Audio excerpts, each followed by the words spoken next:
Welcome to this channel. इस video में हम देखेंगे role of ICT in effective curriculum transaction. Curriculum को इफेक्टिवली इम्प्लीमेंट करने में आईसीटी का क्या रोल होता है। सबसे पहले हम देखेंगे व्हाट इज़ आईसीटी। आईसीटी क्या होता है। आईसीटी की फुल फॉर्म होती है information and communication technology. ICT generally एक ओवरऑल टर्म है जो भी हम इंफॉर्मेशन और कम्युनिकेशन के लिए डिवाइसेस या फिर अप्लायंस यूज़ करते हैं, उन सब के लिए आईसीटी इज़ एन अम्ब्रेला और वाइडर टर्म। तो अब हम अगली स्लाइड में देखेंगे कि आईसीटी में क्या क्या इंक्लूड होता है।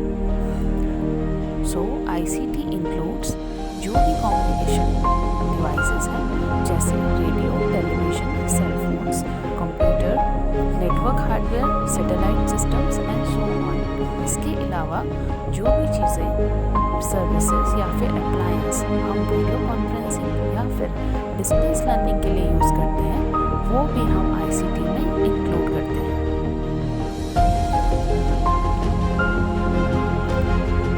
अब हम देखते हैं व्हाट इज करिकुलम ट्रांजैक्शन।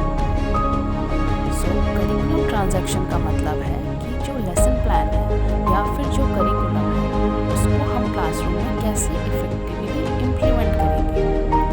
तो जब लेसन प्लान हम बनाते हैं तो हमारे दिमाग में बहुत सारी प्लानिंग्स और थॉट चल रही होती हैं।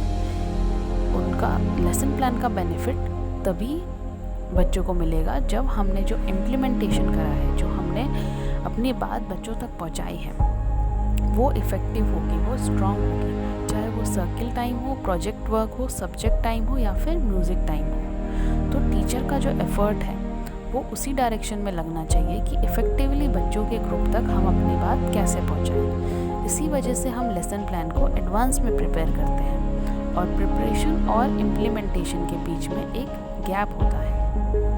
Now what are the requirements of effective curriculum transaction. Curriculum को इफेक्टिव बनाने के लिए क्या क्या स्टेप्स होते हैं, क्या क्या रिक्वायरमेंट्स होती हैं। सबसे पहले होता है प्लानिंग, क्लैरिटी ऑफ थॉट। जो भी चीज़ें हम बच्चों को बताना चाहते हैं वो पहले हमारे दिमाग में क्लियर होनी चाहिए। फिर होता है organising, knowing how to transact. हमें मेथड पता होना चाहिए किस प्रकार हम बच्चों तक अपनी बात पहुँचा सकते हैं। Clarity of communication, addressing different level of children. एक क्लास में अलग अलग लेवल के बच्चे होते हैं, तो उन सब तक हम अपनी बात कैसे पहुँचाएं। Knowing, observing and understanding children at all times. Time management, alertness और रूम सेटअप। टाइम मैनेजमेंट भी एक बड़ा फैक्टर होता है और अलर्ट रहना भी बहुत ज़रूरी है। एंड रूम सेटअप वो भी कंफर्टेबल होना चाहिए। अब हम देखेंगे कि importance of ICT in learning and education. ICT का क्या रोल है लर्निंग और एजुकेशन में। आजकल हम ऑनलाइन क्लासेस कर रहे हैं या ऑनलाइन क्लास पहले से भी चली आ रही हैं, तो उसमें भी एजुकेशन में बहुत बड़ा रोल प्ले किया है। तो आईसीटी का मेन पर्पस सिर्फ ये नहीं होता कि इन्फॉर्मेशन प्रोवाइड कर देना। इसमें और भी पर्पस होते हैं और भी ऑब्जेक्टिव्स होते हैं, जैसे developing understanding and application of concept, developing expression power. अब है developing reasoning and thinking power, development of judgement and discussion making ability, improving comprehension, speed and vocabulary, developing self concept and value clarification, developing proper study habits, developing tolerance and ambiguity, risk taking capacity, scientific temper etcetera. सहनशीलता का विकास करना और एक चीज़ का multiple वे में सोचना, एक चीज़ को मल्टीपल वे में सोचना, एम्बिग्विटी, वो भी पावर डेवलप करना आईसीटी का रोल होता है। क्योंकि आईसीटी में हमें डिफरेंट सोर्सेज से इंफॉर्मेशन मिलती है, तो हम एक चीज़ को मल्टीपल वे में सोच सकते हैं। अब हम देखते हैं ऑब्जेक्टिव्स क्या होते हैं आईसीटी के एजुकेशन में। सबसे पहले तो हमें अपडेटेड और एक्यूरेट नॉलेज मिलती है। जो हमें बुक्स में या फिर मैगजीन्स वगैरह में नॉलेज मिलती है वो कई बार अपडेटेड नहीं होती है, लेकिन जो हमें इंटरनेट के थ्रू नॉलेज मिलती है वो हमेशा एक्यूरेट और अपडेटेड होती है। दूसरा है contribution in extension and research. Research में हमें यूज़फुल होता है आईसीटी, क्योंकि हमें मल्टीपल सोर्सेज से इंफॉर्मेशन मिल रही है, इसलिए हम रिसर्च अपने हिसाब से कर सकते हैं। रिचनेस ऑफ लर्निंग एक्सपीरियंस, बहुत सारे सोर्सेज हैं हमारे पास एक टॉपिक के लिए, तो हमारे पास लर्निंग एक्सपीरियंस का भी रिचनेस है। और प्रोफेशनल ग्रोथ में भी आईसीटी बहुत बड़ा रोल प्ले करता है। अब हम देखेंगे कि role of teachers in use of ICT. Teachers का क्या रोल है आईसीटी में? तो टीचिंग के फील्ड में आईसीटी एक रिवॉल्यूशन की तरह है।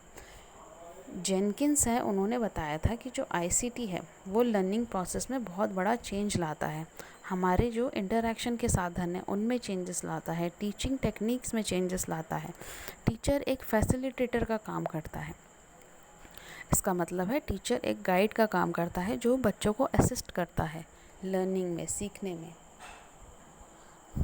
तो जेनकिंस ने 1990 में अपनी ये बात कही थी।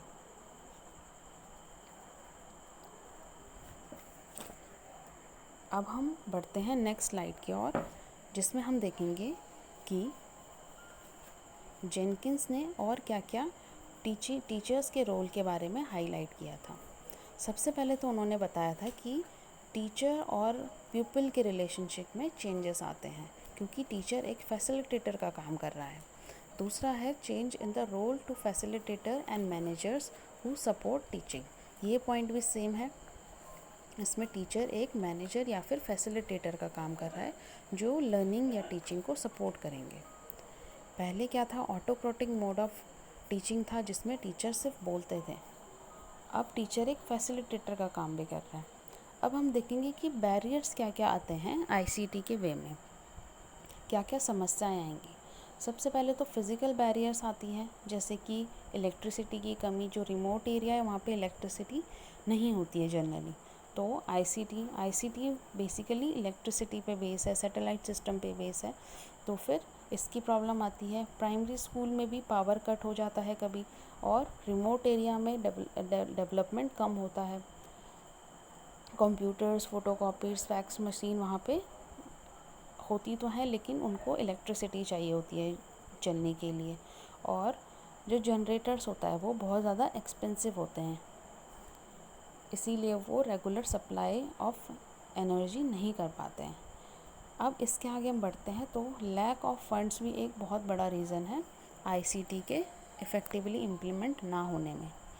फिर है lack of ICT skill for staff. जो स्टाफ है उन सबको आईसीटी की ज़्यादा नॉलेज नहीं होती है। बेसिकली जो प्राइमरी टीचर्स होते हैं उनको आईसीटी की बहुत कम नॉलेज होती है। और इनसफिशिएंट सॉफ्टवेयर होता है, सॉफ्टवेयर की कमी होती है। स्कूल करिकुलम में भी आईसीटी का जनरली ढंग से इंक्लूड नहीं किया गया है।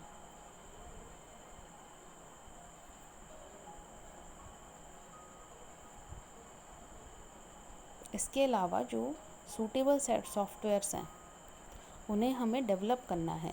अभी भी उसमें बहुत ज़्यादा इम्प्रूवमेंट की ज़रूरत है, अगर हमें करिकुलम में आईसीटी को अच्छे से इम्प्लीमेंट करना है। तो ये सारे चैलेंजेस हैं जो आईसीटी को डेवलप होने में रोक रही हैं। धीरे धीरे इन जो चैलेंजेस हैं उनसे हम ओवरकम कर रहे हैं, जिसकी वजह से हम आईसीटी को अच्छे से इम्प्लीमेंट कर सकते हैं। आजकल जैसे ऑनलाइन टीचिंग वगैरह का ज़माना हो गया है, तो आईसीटी का बहुत